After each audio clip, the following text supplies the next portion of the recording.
안녕하세요. 강동성심병원 정신건강의학과에서 기분장애, 정신신체장애, 자살 예방을 맡고 있는 김기원입니다. 안녕하세요. 정신건강의학과에서 노인 정신건강, 인지장애, 불안장애, 기분장애 맡고 있는 성수정입니다. 저 같은 경우에는 스트레스 해소를 하기 위해서 친구들을 만나서 수다를 떨거나 혹은 운동을 하게 되는데요. 사실 스트레스를 주로 갈등이나 이렇게 고민 같은 것들을 대화를 나누다 보면 좀 친구들로부터 다른 시각을 좀 듣기도 하고 훨씬 좀 후련해지는 거를 많이 느끼게 돼요.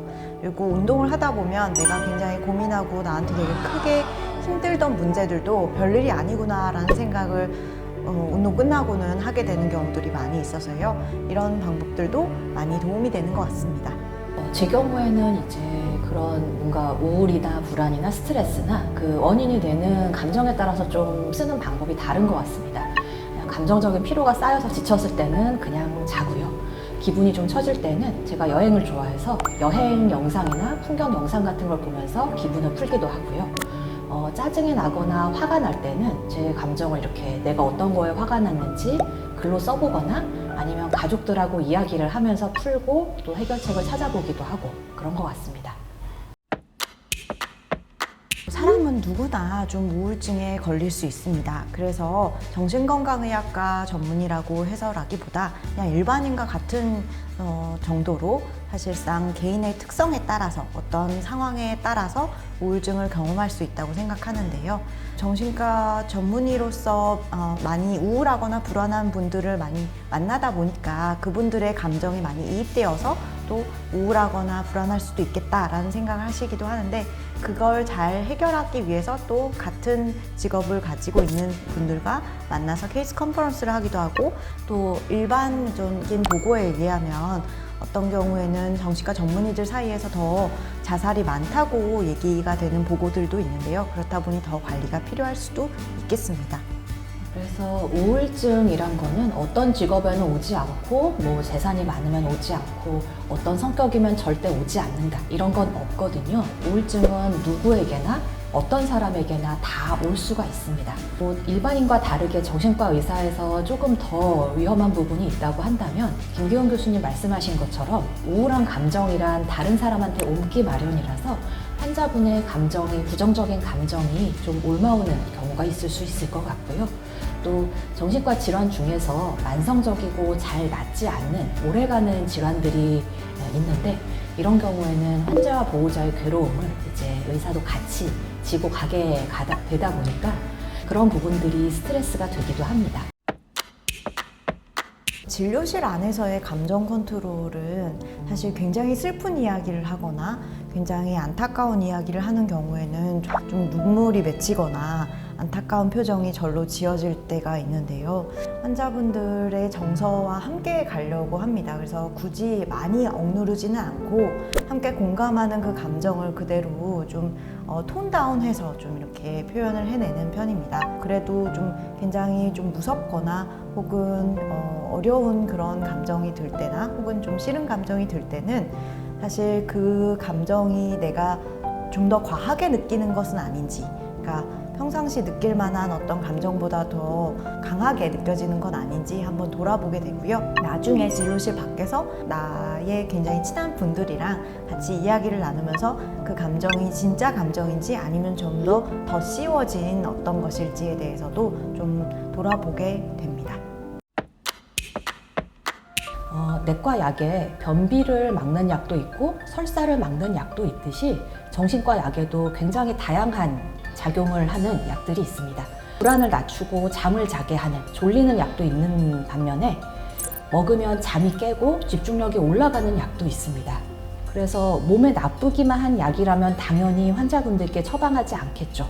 약물 치료를 하는 것은 그 약물 치료로 인해서 나타나는 효과가 있을 수 있는 부작용보다 더 클 때, 그러니까 약물 치료로 인해서 얻는 이득이 더 클 것이라고 판단될 때 결정을 하게 됩니다. 정신과 치료에 대해서는 여전히 편견이 좀 많이 있는 것 같습니다. 근데 정신과 치료를 위해서 일단 방문을 하셨을 때 결국 치료 방법을 결정을 하는 거는 충분한 상의를 통해서 협의를 거쳐서 진행이 됩니다. 그래서 환자분께서 원하시는 치료 방향이나 어떤 방법들에 대해서 충분히 상의하게 되어 있고요. 그래서 약물뿐만 아니라 면담 치료, 그리고 비약물적인 부분에는 인지행동 치료라든지 경두개 자기장 자극 치료라든지 여러 가지 방법들이 있기 때문에 편안하게 상의하면서 결정을 하실 수가 있습니다. 또한 방금 성수영 교수님께서 말씀하셨듯이 약물 치료는 어떤 분야거나 사실 어떤 부작용을 따라 가지고 오기도 하고 그 외에 또 그로 인해서 얻을 수 있는 이점이 많이 있습니다. 그래서 충분히 사실 손실도 생각을 하고 얻어지는 이득도 고려를 해서 결정을 하는 부분이다 보니 편안한 마음으로 오시면 좋을 것 같습니다. 안 좋은 일이 생겼을 때 우울하거나 스트레스나 위기 상황에서 불안을 느끼는 것은 인간의 정상적인 반응이기 때문에 너무 걱정하지 않으셔도 되고, 대개의 경우에는 시간이 지나면서 좋아집니다. 그런데 만일 이런 것들이 시간이 지나도 좋아지지가 않고 또 이제 생긴 지 얼마 안 되었더라도 내가 생활하는 데 지장을 줄 정도라고 하면, 그리고 나를 많이 힘들게 한다면 그때는 병원을 찾으시는 것이 좋습니다.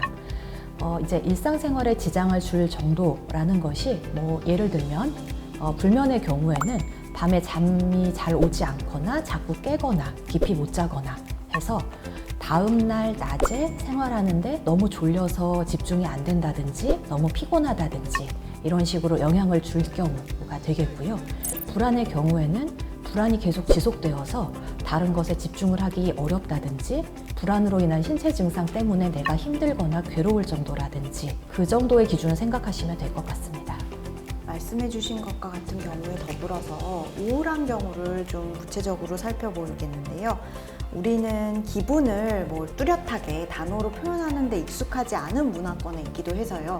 제가 진료실에서 많은 환자분들께 기분은 에너지와 같다라고 많이 표현을 합니다. 그래서 우리가 특별히 막 슬프고 우울하다기보다도 에너지가 많이 떨어져서 의욕이 떨어지고, 그러다 보니 내가 원래 재밌게 봤던 어떤 TV 프로그램이나 어떤 활동들이 다시 해도 뭔가 시큰둥하고 흥미가 좀 떨어지고, 이렇다면 특히나 관심을 기울일 필요가 있습니다.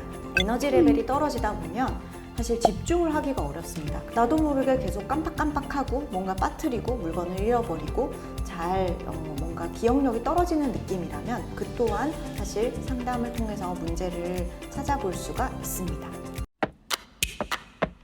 먼저 공황장애를 얘기하려면 먼저 공황 발작을 이야기해야 되는데요. 패닉 어택입니다, 영어로는.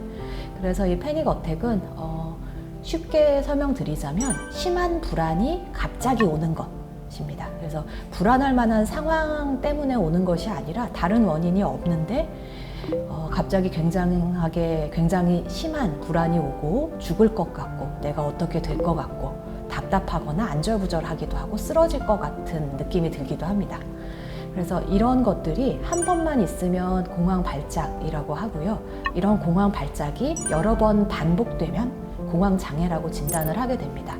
그런데 사실 이 공황 발작은 예를 들어 저혈당이라든지 술 마시고 나서 금단 증상이라든지 아니면은 카페인 과다로 나타난다든지 아니면 다른 신체적 질환 때문에 공황 증상과 공황 발작과 비슷한 증상이 나타나는 경우가 있기 때문에 다른 원인이 있지 않은지를 먼저 감별을 하고 이게 정말 공황 발작인지 이게 정말 공황 발작이 반복된 형태인지를 감별하고 나서 공황 장애로 진단을 하게 됩니다.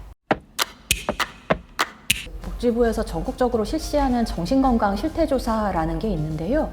그 정신건강 실태조사 결과를 보면 남성의 경우에는 이제 알코올이나 니코틴, 즉 술이나 담배 문제가 많습니다. 그래서 알코올 의존, 알코올 남용, 니코틴 의존 이런 병이 주로 많고요.